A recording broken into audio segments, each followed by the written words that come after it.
Madam, এই যে মানি ব্যাগটা। আলিফ, এটা কি তোমার মানি ব্যাগ? না, আমার কেন হতে চাবে? এটা মনে হয় তোমার ভাইয়ের মানি ব্যাগ, যেটা ফেলে গেছিল। কল করো। ওহো, দেখছো এ আপন না জীবনে ঠিক হবে না। মানি ব্যাগ ফেলে গেছে অথচ ওর কোনো হুঁশই নেই। ম্যাডাম, মানি ব্যাগে না 15,000 টাকা আছে। 15,000 টাকা ছিল? আপনি টাকা গুনছেন? স্যার, বের হয়েছিল তো, তাই আমি গইনা ভিতরে ঢুকে রাখছি। বাহ, টাকাও গোনা ফেলছেন। ঠিক আছে, যাক। আপন, শোন, তুই তো তোর মানি ব্যাগ এখানেই ফেলে গেছিস। হ্যাঁ, তাই নাকি? আচ্ছা ঠিক আছে, তুই এসে নিয়ে যা এখনই। আলিফ, আপন বলল ওর মানিব্যাগে নাকি 20,000 টাকা আছে।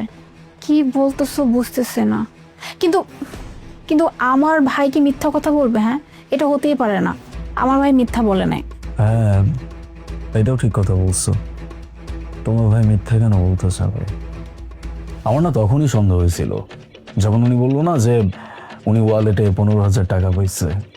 আমার কথা হচ্ছে, উনি এই বাড়ির কাজের লোক। উনি একটা জিনিস পাইছে, সেটা সে শুধু ফেরত দিয়ে দিলেই হয়ে যাবে। ওনার তো টাকা গোনার কোনো প্রয়োজন ছিল না। তাহলে কি ওনাকে ডেকে ওনার সাথে কথা বলবো? তো ডাক দিব না, অবশ্যই ডাক দাও, জিজ্ঞেস তো করতে হবে। আজকে যদি ওনাকে জিজ্ঞেস না করা হয় তাহলে দেখা যাবে কদিন পর পরই এরকম সমস্যা হবে। ওকে।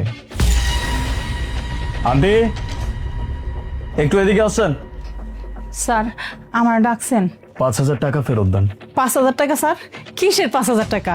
বুঝতে পারছেন, ওয়ালেটে টোটাল 20,000 টাকা ছিল, আর আপনি বলছেন সেখানে 15,000 টাকা ছিল। ওর ভাইকে ফোন করছিল, ওর ভাই নিজে বলছে যে ওয়ালেটে 20,000 টাকা ছিল। তার মানে 5,000 টাকা আপনি নিছেন, না টাকাটা ফেরত দিয়ে দেন। স্যার, বিশ্বাস করেন, আমি টাকা চুরি করি নাই। আর মানি ব্যাগে 15,000 টাকাই ছিল স্যার, আমি কোনো টাকা টুকা নেই নেই। খালা, আমি তো একটা বারের জন্য চুরি ওয়ার্ডটা উচ্চারণ করি নাই বা চোর বলি নাই আপনাকে। আপনি তাহলে আগ বাড়িয়ে নিজেকে চোর কেন বলছেন?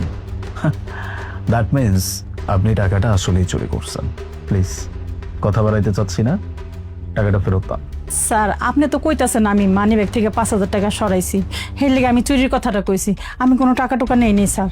খালা, আপনি এমন একটা কাজ করবেন বিশ্বাস করেন এটা চিন্তাও করতে পারি নাই। আপনি এত বছর যাবৎ ধরে আমাদের বাড়িতে কাজ করতেছেন, আপনার উপর ভরসা করে তো মাঝে মাঝে আমরা বাসা ছেড়ে পর্যন্ত চলে যাই। এটা জানি যে খালা আছে, সমস্যা নাই, কিন্তু তাই বলে এরকম একটা কাজ করবেন? আপনার আপনার দরকার ছিল আমাদেরকে বলতেন, আমরা দিতাম। এমন কোনো দিন হয়েছে যে আপনি টাকা চাইছেন আমরা দিই নাই? আর আমার আমার ভাই তো মিথ্যা কথা বলবে না, তাই না?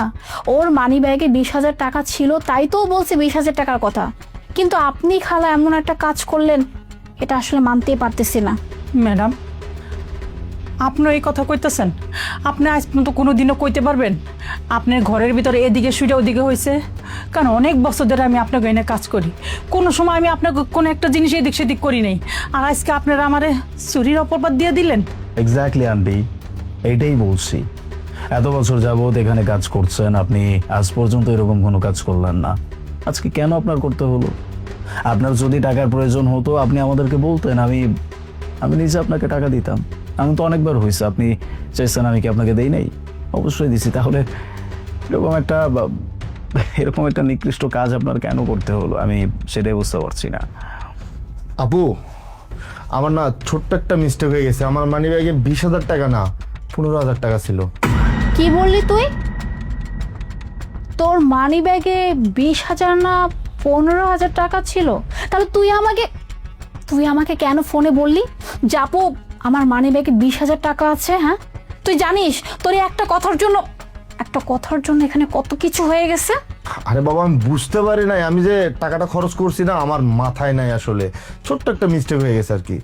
আপন, তুই কবে কবে শুধরাবি? হ্যাঁ, মানে জাস্ট একটা ডোন্ট কেয়ার টাইপ। আপু বুঝতে পারি না, খরচ হয়ে গেছিল তাই আমি মনে ছিল না। তুই বুঝতে পারতেছিস তোর এই একটা কথার জন্য এখানে কত বড় একটা কাহিনী হয়ে গেছে? হ্যাঁ, একটা মানুষের সততার উপর প্রশ্ন তোলা হয়েছে। আর তুই তুই তুই তখন কেন বলছিলি তোর মানিব্যাগে 20,000 টাকা আছে? হ্যাঁ, আরে বাবা, বললাম তো আমার ভুল হয়েছে, আমি বুঝতে পারি নাই। আন্টি আপনার কাছে সরি, আমার জন্য এতগুলো কথা শোনা লাগলো আপনাকে, সরি প্লিজ। খালা খালা আমি আপনার কাছে মাফ চেয়েছি। আসলে ভুলটা আমাদের দ্বারাই হয়েছে। আমার আমার ভাই যে আসলে এতটা কেয়ারলেস হবে বুঝতে পারিনি। আমার ভাই বলছিল 20,000 টাকা আছে, আমি আমার ভাইয়ের কথাই বিশ্বাস করছি। ভাইয়ের জন্য আপনাকে এত বড় ব্লেম দিলাম। খালা যদি পারেন প্লিজ আপনি আমাদেরকে মাফ করে দিবেন। একটা ভুল হয়ে গেছে, ইচ্ছা করে তো আর করি নাই। প্লিজ আমাদেরকে মাফ করে দিবেন। আন্টি সরি, আপনি আপনি কিছু মনে করেন না। আপনি তো নিজের কানেই শুনলেন, ওর ভাই ওকে বলছিল যে 20,000 টাকা আছে, এই জন্য আর কি আপনাকে এইভাবে বলে ফেলছি। স্বাভাবিক না, ও ভুল করে ফেলছে একটা, ও 20,000 বলছে বলেই কিন্তু আমি আপনাকে বলছি। আদারওয়াইজ আপনার সাথে তো এরকম আচরণ কখনো করি নাই। দেখেন, আমরা কেউ চাই নাই যে কারো সম্মান নষ্ট হোক, দ্যাটস ওয়াই আমি আপনাকে এইভাবে বলছি। আপনি প্লিজ কিছু মনে করবেন না, ছোট একটা মিসআন্ডারস্ট্যান্ডিং, আপনাকে ভুলভাল অনেক কিছু বলে ফেলছি, আমাদেরকে আপনি মাফ করে দেন। স্যার, আপনারা মাপ কেন লেগে চাইতেছেন? আপনারা হচ্ছেন বড় লোক মানুষ। আপনাকে বাড়ির টাকা দিয়া আমার সংসার চলে, আমার ছেলে মেয়ে লেখাপড়া হয়। আপনারা বাসি বুসি ফলাইতন টেবিলে ওইটা খাই আমার জীবনযাপন করি, আর আপনারা আমার কাছে মাপ চাইতেছেন? ম্যাডাম, অনেক বছর ধরে আমি আপনাকে এনে কাজ করি ম্যাডাম। কোনো সময় কইতে পারবেন না যে আমি কোনো সময় কোনো একটা জিনিস আপনার ঘর থেকে নিছি আপনার ঘরে কোয়া ছাড়া। আমি যখন ঘর পরিষ্কার করতে যাই, হয় টাকা পাই, নাহলে কোনো জিনিস পাই। কাপড় চোপড় ধুতে গেলে পকেটের ভিতরে টাকা পাই। কই ম্যাডাম, কোনো সময় তো আমি সরাই নেই। আমি পাওয়ার সাথে সাথে আমি না আপনার হাতে দেই। আমি তো ইচ্ছা করলে সরাইতে পারতাম, লুকাইতে পারতাম, আপনারা কেউ কিছু কইতে পারতেন না।